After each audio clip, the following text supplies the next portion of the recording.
Bom, vamos iniciar então mais um problema aí envolvendo a nossa termodinâmica aplicada, né? Agora vamos aplicar a termodinâmica então os motores de combustão interna. Temos um motor aí a gasolina, ciclo Otto, né?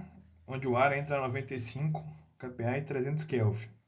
O ar então é comprimido a uma taxa de compressão volumétrica de 8:1. No processo de combustão, 1.300 kJ por quilograma de energia são liberados à medida que o combustível queima. Encontra a temperatura e a pressão após a combustão e o rendimento do ciclo. Adote as propriedades do ar frio, né? Então, nosso ciclo Otto, num diagrama PV, pressão-volume, ele é algo desse tipo aqui, né? Nós temos, então, dois processos a volume constante. Então, aqui eu seria 1, 2, 3 e 4, né? Esse processo 3, 4 aqui é o S, a entropia constante, e o processo 1, 2 também, né? Dois processos aí isentrópicos. E o processo 1, 4, 2, 3 e 4, 1, né, são processos isovolumétricos, né, isocóricos. Ok? Bom, vamos então levantar as propriedades que a gente precisa, né? Então vamos lá na tabela A5. Na tabela A5, eu vou então obter as propriedades do ar, né? Então tem aqui essa tabela aqui que a gente vai usar quando o problema nos disser para a gente usar as propriedades do ar frio, né? Temos então aqui, para esse problema nós vamos precisar do CV, que é 0,717, e do K, que é 1,4. Né? Então vou anotar aí, CV vale 0,717 kJ por quilograma Kelvin, e o K vale 1,4. Ok? Bom, no processo 1, 2 e no processo 3, 4, como nós temos entropia constante, né, nós podemos lançar a mão lá da equação que a gente reviu lá da termodinâmica, né, que é a T1 sobre T2 é igual a P1 sobre B2, K menos 1 sobre K, que é igual a, então, V2 sobre o V1, K menos 1. Ok? E vamos lembrar, então, o que é a nossa razão de compressão, ou a taxa de compressão, né? O termo razão de compressão é mais correto, né? Normalmente o termo com taxa a gente utiliza para grandezas que têm derivadas no tempo, né? Nós temos então essa razão vai ser a razão entre o V1 dividido pelo V2, ok? Que pode ser também escrito, né, como V1 igual a V4 sobre V3, ok? Então essas aí são as nossa razão de compressão.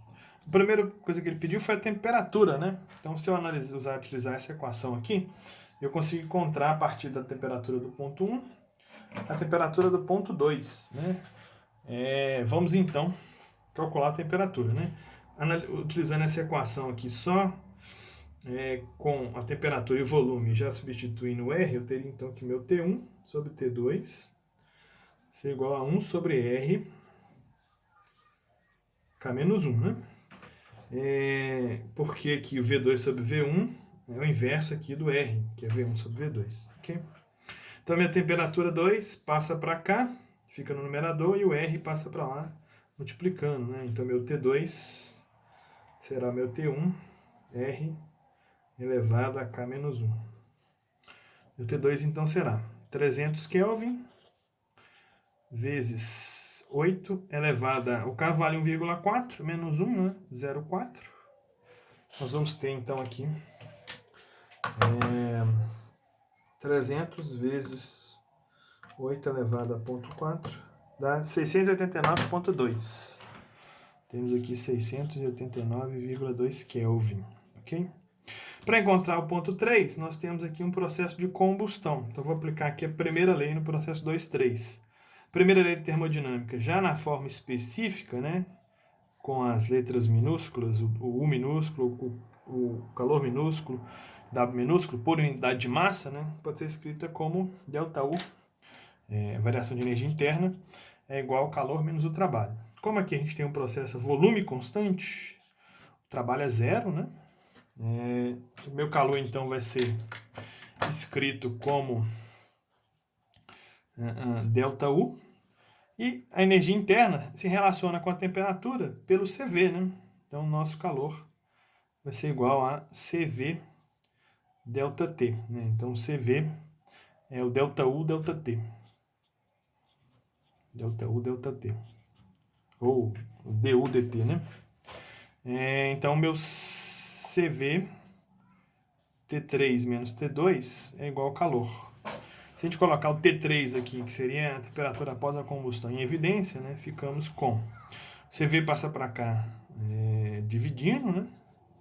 E eu tenho, então, o T2 passando para lá somando. Então dá 1.300 kJ por quilograma Kelvin, dividido por 0,717 kJ por quilograma Kelvin, mais 689,2 Kelvin, ok? Então, kilojoules corta com kilojoules, quilograma corta com quilograma, Kelvin está dividindo no numerador, vai aparecer em cima no denominador, né? Então, isso vai... essa razão aqui também está em Kelvin, né? 1.300 dividido por 0,717 mais 689,2. Dá 1.502,3. Não, 2.502,3. A minha temperatura no ponto 3 é 2.502,3. Ok? Kelvin. É a primeira resposta que o problema me pediu. Segundo item que o problema me pediu é a pressão após a combustão. Então, da mesma forma que a gente fez aqui, nós podemos chegar, então, aqui no nosso processo, né? Primeiro, processo isentrópico.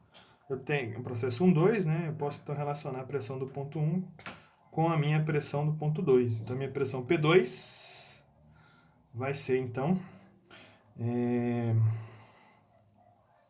deixa eu escrever aqui mais devagar, né? P1 sobre P2 vai ser igual a 1 sobre R elevado a K, tá? Então, eu tenho aqui o K menos 1 nos dois numeradores aqui do expoente, eu posso cortar. E esse K tá aqui no denominador, passa para lá, para o expoente, né? Então, ficaria aqui o K. Como V2 sobre V1 é 1 sobre o R, né? Temos aqui.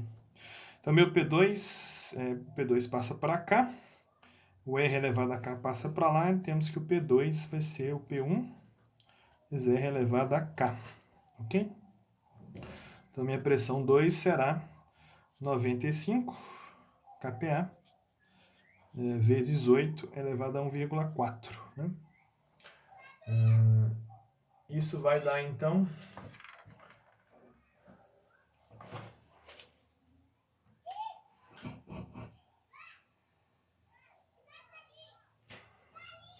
95 vezes 8 elevado a 1,4 dá 1.746 kPa.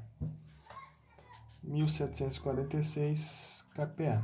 A razão de pressão aqui não tem unidade, então daríamos aí 1 kPa. Bom, agora no processo 2, 3, a gente continua aí utilizando o nosso modelo do gás ideal, né? Nosso modelo do gás ideal, no processo 2, 3, né, a gente pode escrever da seguinte forma, né? PV igual a RT, ok? Esse processo aqui é um processo a volume constante, então o volume vai se conservar. O R do gás também se conserva, correto? Então, eu posso colocar aqui, reescrever essa equação, que o P sobre o T é igual ao R sobre o V, correto? Então, esse R sobre V ele se conserva, né? Então, eu posso escrever aqui P2 T2 vai ser igual a P3 T3, né? Então, eu posso descobrir que desta forma, que a minha pressão 3, né? P3 vai ser igual a T3 sobre T2 T3 sobre T3 passa para cá multiplicando, vezes o meu P2, correto? Isso dá, então, 2.502,3 dividido por 689,2 vezes 1.746 kPa, né? Isso vai dar, então, 2.502,3 dividido por 689,2 vezes 1.746 dá 6.339 kPa. Então, deixa eu posicionar mais ou menos aqui, de tal forma que caiba aqui as 3 pedaços de folhas. Então, meu P3 é igual a 6.000. P3 é 6.339,2 kPa. Ok? E por último, ele pede para a gente, então, o rendimento do ciclo, né? Rendimento do ciclo, nós já chegamos aí numa equação para ele, né? O rendimento, então, do ciclo Otto, né? Pode ser calculado como 1 menos 1 dividido pelo R K menos 1. Okay? Então, meu rendimento vai ser 1 menos 1 dividido por 8, K menos 1, o K vale 1,4, né? 0,4. Então, meu rendimento será 1 menos 1 dividido por 8 elevado a 0,4, que vai dar, então, 56,5%. Né?